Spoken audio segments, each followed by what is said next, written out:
Aloha and like Flynn viewers, thank you for joining me for another video today.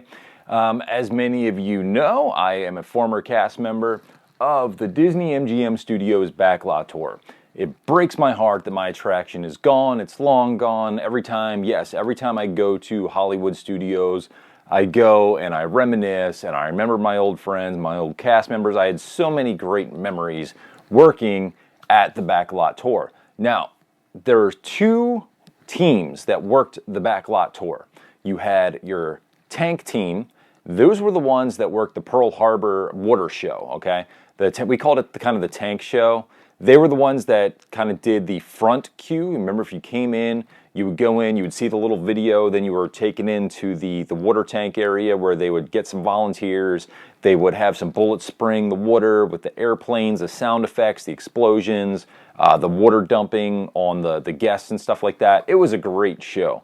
But unfortunately, we never really had to go over and work that attraction. They had a whole separate trained team that did that part of the attraction. And then our part of the team handled the Backlot Tour section. They called us the tram team. And we did the actual Backlot tours. We drove the trams. We gave the tours. We actually did dispatching. We did the queue lines. We were assigning people into the different areas and rows on the tram, and then we would work the AFI Film Institute. If you remember that, at the end of the attraction, you would get off of the Backlot Tour, you'd get off your tram, and you would go into the American Film Institute, and you would get to see all those cool props and movie like sets and prop pieces and costumes and wardrobes and stuff like that. So that's where we worked as part of the tram team, and it was a great experience. Now, there is a lot that goes into training and getting ready to be a cast member on the Disney-MGM Studios Backlot Tour. So when you first get assigned to your location, you go to wardrobe, you get your wardrobe and everything, and then you start shadowing and you start memorizing the script. Because if you remember, that was a fairly long and very driven and in-depth basically monologue that we had to memorize and deliver to our guests live, and you had to deliver that script verbatim. You could not sway off of that script whatsoever. There would be disciplinary consequences if you strayed from the script. Now, the only attraction in the Walt Disney World Resort, at least back when I worked there, that you had any sort of area for improvisation, that was the Jungle Cruise. Now, I will say there was some improv that could have occurred, and I'll get into that in a little bit. But yeah, you had to stick to the script verbatim.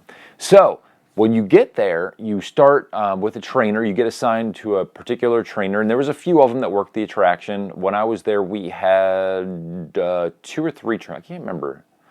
I want to say it was 3. I think we had 3 trainers. The one wasn't there a whole lot. I remember my trainer. He was a stickler. He was a good guy. His name was Vince. I do not think he works for Walt Disney World anymore, from what I heard. Don't know, I hope you do. He was a good guy, but he was a strict guy. And he would sit down with me, and you would be handed, if I remember, it was about a 30-page script that you had to memorize. And they gave you a week. They gave you 1 week to memorize this script. And you basically came into work, and that was your job. Your job was to sit there and read that script and nothing else. You read the script, and then you would go over it with your trainer. He would listen to you go over it, and then you would actually go out on some of the tours. We would actually go out on the attraction and hear some of the other people giving the tour and listen how they did it, their different inflections, how they delivered their lines, stuff like that. Then you would also get to begin training driving the trams, which was pretty cool. Now, that was very nerve-wracking, especially at first, driving this humongous tram that you've never driven anything like in your life. But it was fun. I tell you what, driving the trams around were fun, and especially when you have to get into Catastrophe Canyon, you had to hit a very specific mark on a very specific area on that little, I want to call it like a boardwalk area. If you missed your mark, the show did not happen. You had to be precise when you parked that thing. And if you didn't, you just ruined the whole guest experience. So if you ever came into Catastrophe Canyon and unfortunately it never went off, I would say it probably happened maybe 1 out of every 10 to 15 tours. That's likely because the driver of your tour did not hit their mark when they were pulling into Catastrophe Canyon. Now, there were certain cues that the tour guide would get that the show wouldn't go off. And that was nerve-wracking because if you were the one who was sitting on the back of the tram and you were giving the tour to the guests, obviously you know there was a certain aspect of that we had to kind of play up and play along with and make people believe like, oh my gosh, we're on a hot set, oh my gosh, what's going on? And we got to act, which was kind of fun. But when you were sitting there and then nothing was happening, we had to stray from our script, obviously, and then start improvising different other dialogue just to point out different parts of the set that were technically like being worked on or being shot with. Now, I wonder how many guests like actually bought it that we were just showing you this little set and nothing was happening. I'm sure tons of guests when that happened who had been on the attraction before knew that something was going on with the Catastrophe Canyon set.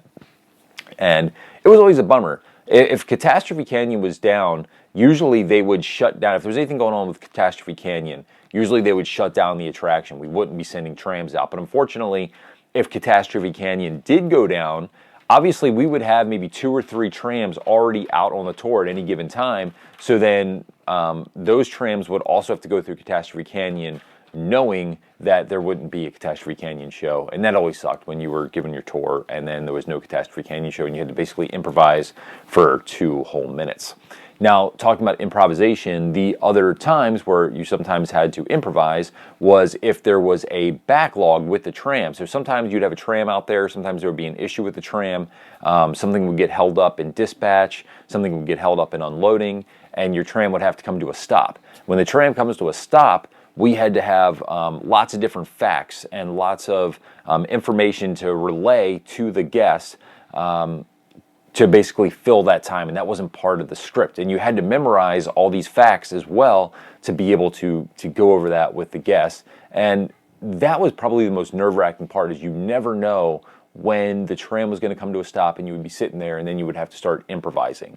I remember one tram that I was on and we stopped for, I can't remember what happened, if it was a Catastrophe Canyon issue, but we were stopped for legitimately about 15 minutes just sitting there, and you don't have that much filler. They gave us probably like maybe 5 to 7 minutes worth of filler material. Now, I'm a film nerd, so I remember like I started talking to the people on the tour. I started doing like movie trivia and stuff like that just because, like I said, I'm a movie nerd. That's what I majored in college. So my go-to was to literally start doing movie trivia with the guests in the tram. And I remember I was trying to think of movie trivia that was still licensed to MGM Studios, like The Wizard of Oz and Alien and stuff, in the movies that you would see on the Great Movie Ride. And I was sweating. I mean, I have so many great memories, but yeah, working the trams was awesome. You got to interact with guests. One of my favorite parts of the attraction was doing the tour and actually delivering the spiel. We called it the spiel. I don't know if they still, well, they wouldn't still because the attraction closed, unfortunately. But we used to call it the spiel. And getting to do the AFI part of the attraction. Because if you got to work AFI, you got to walk around, you got to get in some air conditioning, which in that hot Florida sun, that is truly a blessing at times. Because, yeah, you were sweating. And you were in like a hot costume, a hot wardrobe. And you did not really want to be out there at times. So whenever you get into air conditioning, that was a blessing. So we had a rotation. And basically on any given day, you had a rotation and you would luckily not get stuck in any particular place for too long. So you would go and you would do the AFI, and then you would do that for about an hour. Then you would rotate, and then maybe you would go and do dispatch, and you would do that for a little while. Then you would go on a break, and then you would rotate, and then you would do a tram spiel, and it would constantly rotate, and it was kind of nice because it would break up your day. You weren't doing anything for any extended period of time, so you got to do a different amount of things in a different amount of days. I never really enjoyed dispatching. that was always unnerving because you were always having to watch and look for all the trams that were out on the route and dispatch them properly, make sure they weren't getting too close to each other.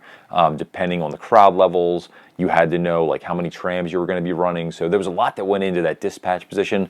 That was probably my least favorite position. But the AFI, dude, you got to go in, all you had to do is you carried around like your little broom and your little bucket, and you would just sweep up some trash. You would greet guests as they would come back over to the AFI as they were getting off the trams. We would get to talk to them about different movie props. We would get to, answer their questions.